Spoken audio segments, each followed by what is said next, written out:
Baik, perkenalkan nama saya Nelly Levina T. Paliama dari kelas B dengan nomor NPM 202385201131. Baik Ibu, di sini saya akan membuat video tentang rancangan pengembangan model aktivitas motorik inovatif dalam pembelajaran PJOK bagi siswa SD, SMP, dan siswa SMA. Baik. Jadi ada beberapa hal yang dapat dipertimbangkan dalam merancang model pembelajaran aktivitas motorik inovatif untuk siswa SD, SMP, dan SMA. Baik.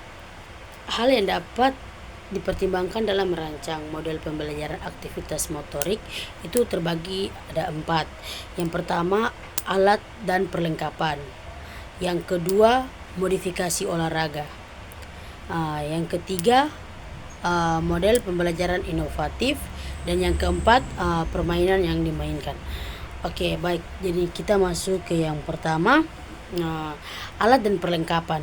Baik, untuk alat dan perlengkapan. Untuk alat dan perlengkapan itu harus digunakan tuh alat dan perlengkapan yang aman, mudah didapat dan terjangkau. Contoh alat yang dapat digunakan seperti fluid, kun, tali rafia, bola kecil plastik, bola tenis, bola besar, lingkaran, dan petak busa. Jadi itu yang pertama, alat dan perlengkapan. Untuk yang kedua, modifikasi olahraga. Modifikasi olahraga tuh dapat memberikan pengalaman gerak yang lebih banyak kepada peserta didik. Jadi kita harus memberikan ruang gerak kepada peserta didik. Jadi jadi hal ini dapat meningkatkan motivasi dan kesenangan peserta didik dalam pembelajaran PJOK. Jadi kita harus memberikan ruang gerak yang banyak kepada peserta didik biar mereka lebih banyak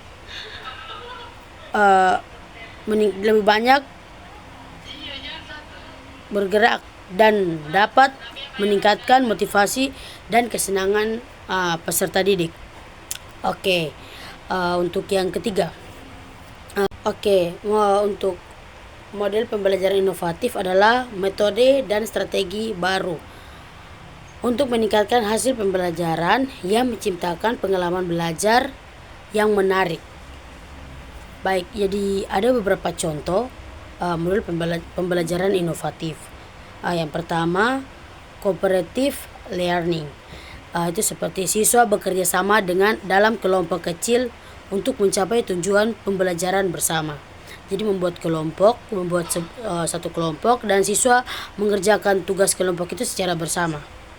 Yang kedua, problem based learning atau PBL. Siswa bekerja sama dengan kelompok kecil untuk mencapai tujuan. Yang kedua, problem based learning atau PBL. Itu siswa menerapkan pengetahuan dalam konteks kehidupan nyata untuk memecahkan masalah.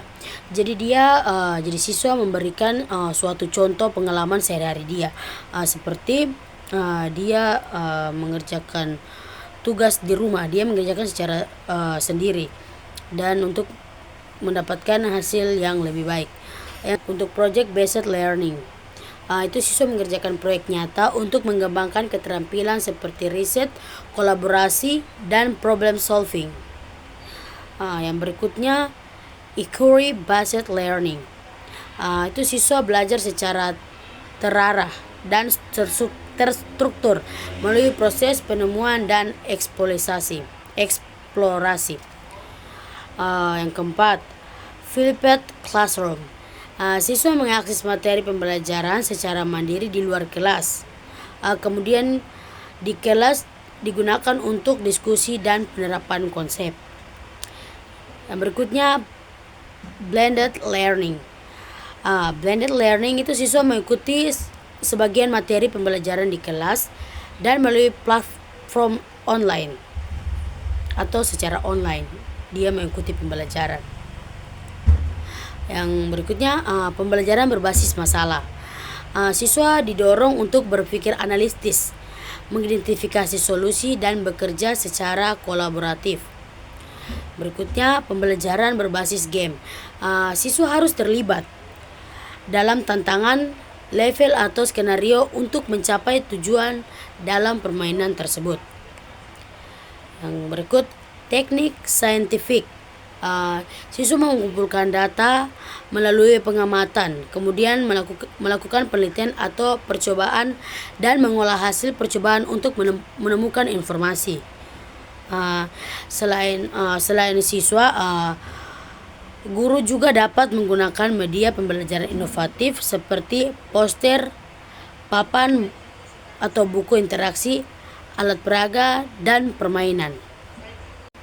Jadi untuk modifikasi olahraga atau pemain memodifikasi adalah permainan yang beberapa aturannya telah diubah untuk disesuaikan dengan kebutuhan dan kemampuan pemainnya.